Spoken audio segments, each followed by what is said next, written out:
नमस्कार, आप देख रहे हैं मनी गुरु। मैं हूं स्वाति रायना। कई बार हम न चाहते हुए भी ऐसी मुसीबत में फंस जाते हैं जिससे बाहर निकलना बेहद मुश्किल हो जाता है। और आप और हम कभी ना कभी क्रेडिट कार्ड के डर से जरूर गुजरे होंगे। हालांकि क्रेडिट कार्ड कोई बुरी चीज नहीं होती, लेकिन हाथी तभी पालना चाहिए जब उसके खाने पीने का इंतजाम हो। तो आज हम बात करेंगे क्रेडिट कार्ड की पूरी ABCD की। हम आपको समझाने की कोशिश करेंगे कि अगर आप क्रेडिट कार्ड का इस्तेमाल सही तरीके से करना चाहते हैं तो आपको किन बातों का ध्यान रखना चाहिए। और यही समझाने के लिए इस वक्त हमारे साथ स्टूडियो में है जाने माने फाइनेंशियल प्लानर तनवीर आलम। तनवीर, आपका बहुत स्वागत है मनी गुरु में। क्रेडिट कार्ड तो ऑलमोस्ट सभी के पास आजकल होता है। अब कई लोग कहते हैं भाई ये बहुत बड़ी आफत है, ले तो लिया लेकिन इसको अब संभाले कैसे। तो सबसे पहले बताइए कि आप मानते हैं क्रेडिट कार्ड राहत है कि आफत है?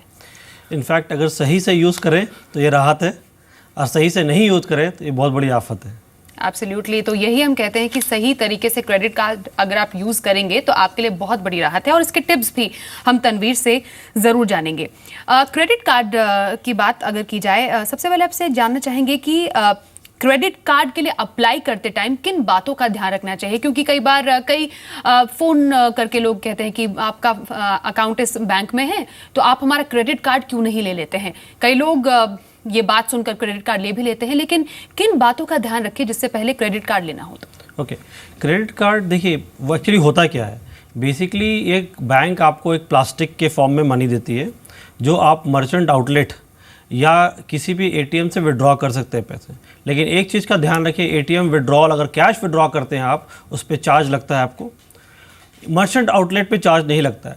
तो क्रेडिट कार्ड कैसे काम करता है कि आप जब मर्चेंट आउटलेट में कार्ड स्वाइप करते हैं तो क्या होता है कि आपको एक टाइम पीरियड के बाद आपका बिल जनरेट होता है।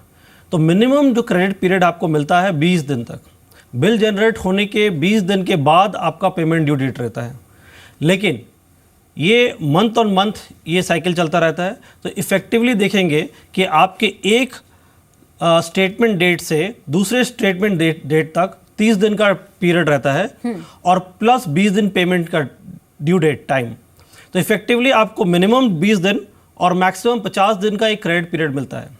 फॉर एग्जांपल, अगर मान लीजिए कि आज 1 जून को आपका स्टेटमेंट डेट है और आपको आपकी पेमेंट ड्यू फीस फिर 20 जून को रहेगी, ठीक है ना। आपने अगर पिछले 1 मई के बाद यूज़ किया है पीरियड, सपोज हाइपोथेटिकली आप अपने 1 मई में आपने क्रेडिट कार्ड यूज़ किया है तो आपको 30 दिन का ग्रेस पीरियड मिला प्लस 20 दिन का पेमेंट ग्रेस पीरियड। तो 50 डेज तक आपको फ्री एक तरह से बैंक लोन दे रही है।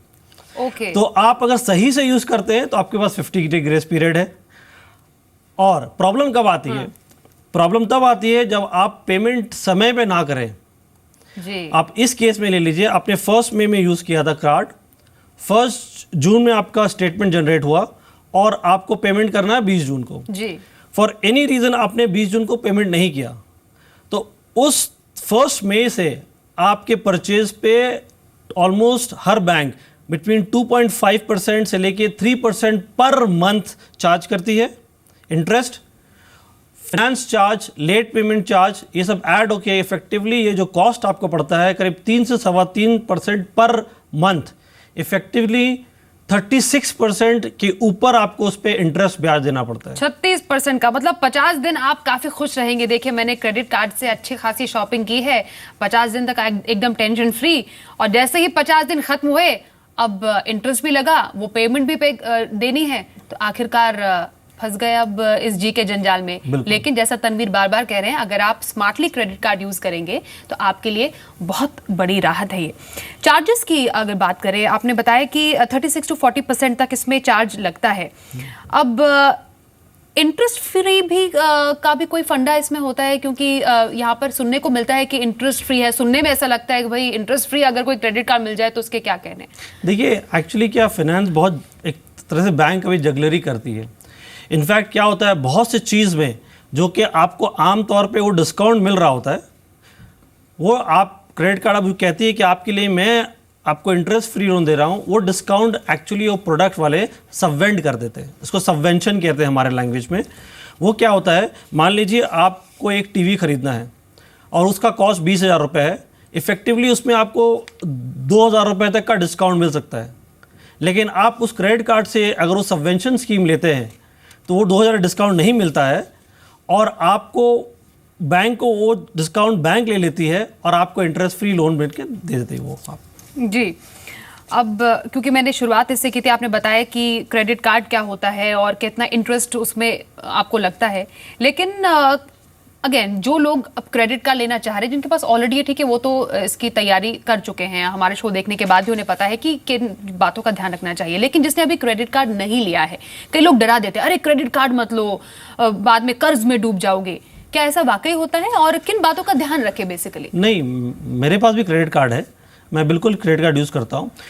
आप क्रेडिट कार्ड यूज़ करें, लेकिन क्रेडिट कार्ड की जो पेमेंट है आप ECS के तहत तय कर दें, ताकि पेमेंट डेट में 100% आपकी पेमेंट हो और आपको उस पर इंटरेस्ट देना नहीं पड़े।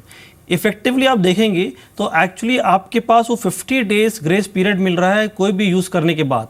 मान लीजिए कोई इमरजेंसी आ जाए और आपके पास उस कैश अवेलेबल नहीं हो, तो आपको यूज़ करने में आपको आसानी होगी। दूसरी बात क्या है कि अगर आप कोई बड़ी परचेज करना चाहते हैं, ठीक स्टेटमेंट डे के बाद में आप परचेज करें तो इफेक्टिवली आपको पूरा 50 दिन मिलता है। तीसरी बात यह है कि कभी भी मिनिमम अमाउंट ड्यू के ट्रैप में ना फंसे। जी। मिनिमम अमाउंट ड्यू क्या होता है? ये सिर्फ और सिर्फ इंटरेस्ट पेमेंट और फाइनेंस चार्ज होता है। तो बेसिकली एक पुरानी कहावत सुनी थी, पहले लोग जो ब्याज में पैसे देते थे, ये वो कहते थे भाई आप मूल रख लो, मेरा उसको सूद दे दो, वो कहते थे इंटरेस्ट मुझे दे दो, आप प्रिंसिपल रहने दो। तो इसमें क्या होता है, वो आप इंटरेस्ट पे करते रहते हैं और आपका प्रिंसिपल आउटस्टैंडिंग खड़ा रहता है वहाँ पर, और बिल्कुल वो हिलता नहीं है। तो क्या होता है कि आप इंटरेस्ट हर मंथ पे कर रहे हैं, लेकिन आपका जो अमाउंट है बिल्कुल भी वो रिड्यूस नहीं हो रहा है। ऑलराइट, मतलब जैसे 55,000 रुपए हमने चुका दिया पेमेंट 1 लाख की शॉपिंग पर और घटा सिर्फ 16,000, तो अगर हम इसके तहत मिनिमम पेमेंट की बात करते हैं जी, तो उसमें क्या होता है कि आप पहले वो इंटरेस्ट चार्ज डिडक्ट कर लेंगे, और आपने अगर 1 लाख आउटस्टैंडिंग है, आपने पे किया है 45,000 या 50,000, सर मान लीजिए 55,000 आपने पे किया, जो बैलेंस 45,000 है उस पे जो इंटरेस्ट होगा वो जिस दिन से आपके वो डिफरेंस में आपने परचेज किया है उस दिन के परचेज से इस 45,000 पे इंटरेस्ट लगेगा। ऑलराइट, और इससे बचने के लिए क्या किया जाए, किन बातों का ध्यान रखने की जरूरत है? देखिए, क्रेडिट कार्ड बहुत सिंपल है, यूज़ करिए, आप जितना भी यूज़ करें उतना हद तक यूज़ करिए जिसकी पेमेंट कैपेसिटी हो आपकी। वैसे बैंक क्या करेगी, आपको एक हाई लिमिट दे देगी, लेकिन हाई लिमिट आप पूरा यूज़ मत करिए, आप जितना पे कर पाएंगे उतना यूज़ करिए। क्योंकि क्या होता है कि आप अगर पेमेंट में आप चूकते हैं तो क्या होता है, फिर आप उस पर ब्याज देते ही रहेंगे। तो बेस्ट फॉर्म क्रेडिट कार्ड का यूज़ यही है कि आप जितना भी यूज़ करें, आप नेक्स्ट पेमेंट डे के 1-2 दिन पहले 100% पेमेंट फुल में आप बिल्कुल कर दें। ऑलराइट, तनवीर, कई जो बैंक्स होते हैं वो बैलेंस ट्रांसफर की भी बात करते हैं, ये आपसे समझना चाहेंगे कि ये टर्म क्या है और ये कितना सेफ होता है? देखिए, बैलेंस ट्रांसफ़र में सिर्फ एक ही फ़ायदा हो सकता है, बल्कि बहुत से लोग जो क्रेडिट कार्ड में फंसे हैं उनके लिए मैं एक सलाह दूंगा कि क्या होता है कि नॉर्मल क्रेडिट कार्ड का जो रेट ऑफ इंटरेस्ट है वो अप्रॉक्सीमेटली 3% के ऊपर है पर मंथ। तो इफेक्टिवली 36% आपको इंटरेस्ट लगता है उस पर। लेकिन कभी भी कुछ बैंक क्या करती है कि कहती है कि आप बैलेंस ट्रांसफ़र कर लिए, आपको इस पे मैं राहत दूंगा और आपको आपकी जो इंटरेस्ट रेट है 3% का वो रिड्यूस करके मैं 2% कर दूंगा, तो वो एक राहत आपको मिल जाती है। अगर किसी वजह से आप क्रेडिट कार्ड के इस चुंगल में फंस चुके हैं, उससे निकलने का एक सिंपल तरीका है, ये है कि आपको जब भी कोई बल्क पेमेंट आए, पेमेंट करते रहिए।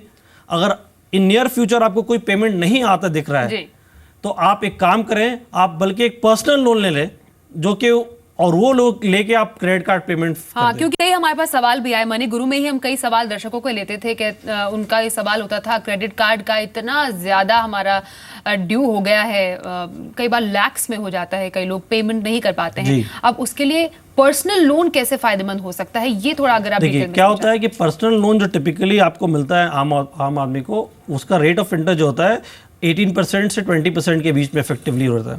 Credit card with finance charges आपको 36 to 40% का rate of interest effectively pad, तो उस पर जो डिफरेंस है आपको उसकी बेसिकली उसकी राहत होती है। और पर्सनल लोन में क्या होता है कि वो ईएमआई के तौर पे इंटरेस्ट के अलावा प्रिंसिपल भी सिस्टमेटिकली रिड्यूस होता रहता है। नॉर्मल क्रेडिट कार्ड में आप सब इंटरेस्ट पे करते रहते हैं, यहाँ पर क्या होता है प्रिंसिपल के साथ जब ईएमआई आप देते हैं इंटरेस्ट के साथ साथ प्रिंसिपल भी रिड्यूस होता रहता है, तो ये एक्चुअली इफेक्टिवली बेटर पड़ता है। रेट ऑफ इंटरेस्ट 36% से कम होकर आपका 18-20% होगा, तो जो कि आपके लिए फायदेमंद है। ऑल राइट, कैश विड्रॉल का कॉन्सेप्ट अब आपसे जानना चाहेंगे तनवीर कि ये कितना इफेक्टिव है और क्या इसका कुछ फायदा होता है? देखिए, कैश विड्रॉल पे हर बैंक लिखती है कि कैश विड्रॉल जिस दिन से करेंगे उस दिन पे आपको इंटरेस्ट देना पड़ेगा। तो अगर आपको बहुत बड़ी इमरजेंसी कोई ना हो तो मेरी ये सलाह रहेगी कि आप बिल्कुल भी कैश विड्रॉल मत ऑप्ट करें।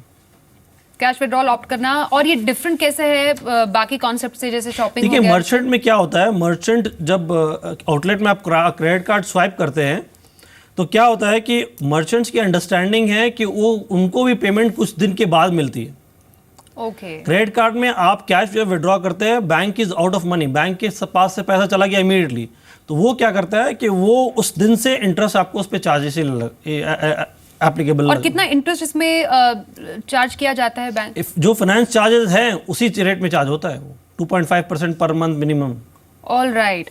और कई लोग जैसे जो उनका अब बकाया होगा वो ड्यू डेट से पहले पेमेंट करना चाहते हैं। हाँ। क्या उसका कोई फायदा है इसमें? बिल्कुल, उससे क्या फ़ायदा होता है कि आप एक तो ये आपको इंटरेस्ट देना नहीं पड़ता है, तो आप बेसिकली आपने इंटरेस्ट फ्री लोन लिया है और आपको बिना इंटरेस्ट के आप लोन अवेल कर रहे हैं क्रेडिट कार्ड पे। दूसरी बात यह है कि आपकी क्रेडिट रिकॉर्ड जो है, हिस्ट्री, सिबिल स्कोर बेटर होते रहती है। फ्यूचर में आप कोई लोन लेना चाहें आपको प्रॉब्लम नहीं होगी। All right. कई बार क्योंकि अब तो क्रेडिट कार्ड से काफी पेमेंट्स होती है तनवीर, मोबाइल्स हो गया, लैपटॉप्स हो गया, और एक कॉन्सेप्ट आ गया है 0% इंटरेस्ट का। अब जानना चाहेंगे क्या वाकई 0% इंटरेस्ट जैसी कोई चीज है? देखिए, कहने का मतलब है कि there is no free lunch available. Absolutely. So basically क्या होता है कि आप 0% जब बैंक आपको देती है, कहीं ना कहीं से वो पैसे उस इंटरेस्ट पे वो अर्न कर रही है। बेसिकली क्या होता है कि मान लीजिए आप एक कार खरीद रहे हैं या एक मोबाइल फ़ोन खरीद रहे हैं। सपोज मोबाइल का कॉस्ट है 50,000 रुपीज़, वो कहते हैं कि मैं आपको 6 इंस्टॉलमेंट या 12 इंस्टॉलमेंट में 0 EMI में देता हूँ, 0%। जी। तो बेसिकली क्या होता है, वो डिस्काउंट जो आप अवेल कर पाते हैं नॉर्मल कार्ड यूजेज में, वो आपको नहीं मिलता है। वो मोबाइल कंपनी बैंक को सबवेंट करती है वो कॉस्ट, और वो इंटरेस्ट कॉस्ट में फैक्टर हो जाता है उसके लिए। All right.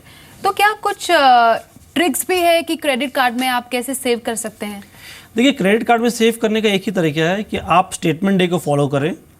आप कोई मेजर परचेज ठीक स्टेटमेंट डे के बाद में करें, और फिर आपको लंबे समय तक का पीरियड मिलता है, उसमें आप पीरियड से पहले पेमेंट कर दें। All right. दूसरी बात, एक और चीज़ मैंने नोटिस किया है, इनफैक्ट एक क्लासिक केस है मेरे क्लाइंट के साथ हुआ है। उसने ऑफ़र लिया है कि मेरी मोबाइल फ़ोन ख़रीदा था, करीब 36,000 कुछ रुपए के थे। उसमें लिखा था कि आप EMI में कन्वर्ट कर दीजिए, इस पर रिड्यूसिंग कॉस्ट रहेगा 1.08% पर मंथ। All right. आम तौर पे लोगों को क्या पता नहीं होता है कि ये 1.08% रिड्यूसिंग कैलकुलेट कैसे होता है। जब हम लोगों ने EMI को क्या इफेक्टिव रेट ऑफ इंटरेस्ट निकाला उससे, इसको इफेक्टिव IRR कहते हैं, इंटरनल रेट ऑफ रिटर्न, उस पर वो कॉस्ट ऑलमोस्ट 2.47% बैठा।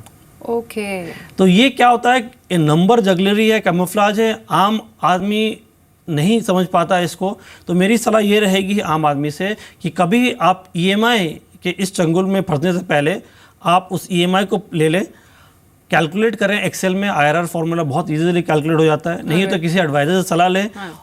इफेक्टिव रेट ऑफ इंटरेस्ट इसका पता ज़रूर कर लें। All right. बहुत से टाइम में और भी क्या होता है, स्पेशली कार लोन लेते वक्त आप कार लोन लेने जाते हैं, इफेक्टिव रेट ऑफ इंटरेस्ट आपको बताया जाता है, लेकिन वो क्या जगलरी यूज़ करेंगे, आपसे कहेंगे कि आप 3 EMI एडवांस में पे कर दीजिए। 3 EMI एडवांस में पे करना या 6 EMI एडवांस में पे करना इफेक्टिवली रेट ऑफ इंटरेस्ट को बहुत सिग्निफिकेंटली बढ़ा देता है जी। तो ये सब चीज़ का ध्यान रखें। और टुडे एक्सेल में बहुत सिंपल कैलकुलेशन है, वो एक्सेल में कैलकुलेशन आप करेंगे तो इफेक्टिव रेट ऑफ इंटरेस्ट आपको पता चलेगा और आप सही मायने में जान सकेंगे कि आप कितना उस पर ब्याज दे रहे हैं। All right. तो थोड़ा बहुत कैलकुलेशन, थोड़ी बहुत सावधानी रखने की जरूरत है क्रेडिट कार्ड इस्तेमाल करते टाइम।